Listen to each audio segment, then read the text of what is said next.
ரிஷபராசி அன்பர்களுக்கு இந்த காலகட்டத்தில் எப்படின்னா மறைமுகமான ஒரு சேர்க்கை ஏற்படுத்த போறீங்க. மறைமுக சேர்க்கைன்னா காசை இந்த காலில் பதுக்கி வைக்கிற அளவுக்கு காசு வரப்போகுது. ஸோ அதனால என்ன நிறைய பேர் என்ன பண்ண இந்த காலகட்டத்தில் பினாமியாக செயல்படுவதற்கான வாய்ப்புகள் எல்லாமே இருக்கு. ஸோ இந்த காலகட்டத்தில் உங்ககிட்ட வரக்கூடிய பணத்தை உங்களுடைய மனைவி இல்லை உங்கள் நண்பர்களிட கொடுத்து மறைமுக சேமிப்பு அதிகரிக்கப்படுங்க. அவ்வளோ காசுலாம் இல்லைங்கன்னா அட்லீஸ்ட் ஒரு எஃப்டி இல்லை ஒரு பேங்க் அக்கௌண்ட் ஓப்பன் பண்ணி இல்லை லாக்கர் ஓப்பன் பண்ணி அதில் பணத்தை வைத்து பாருங்க. இந்த ஆண்டு அபரிமிதமான நண்பர்கள். ஏன்னா இந்த கையில் இந்த ஆண்டு உங்கள் கையில் எவ்வளோ பணம் இருந்தாலும் அது ஏதோ ஒரு விதத்துக்கு விரயமாயிடும். ஸோ அப்போ பணத்தை சேமிக்கணும்னு உங்கள் கையில் இல்லாமல் வேற எங்கேயாவது எடுத்து வச்சிங்கன்னா அந்த பணம் அபரிமிதமாக பெருகும்.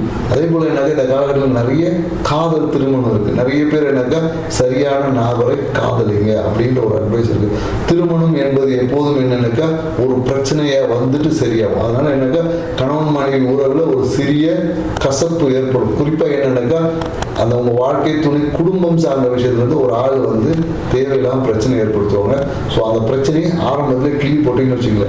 இந்த 2026 உங்கள் வாழ்க்கையில் மகிழ்ச்சிகரமான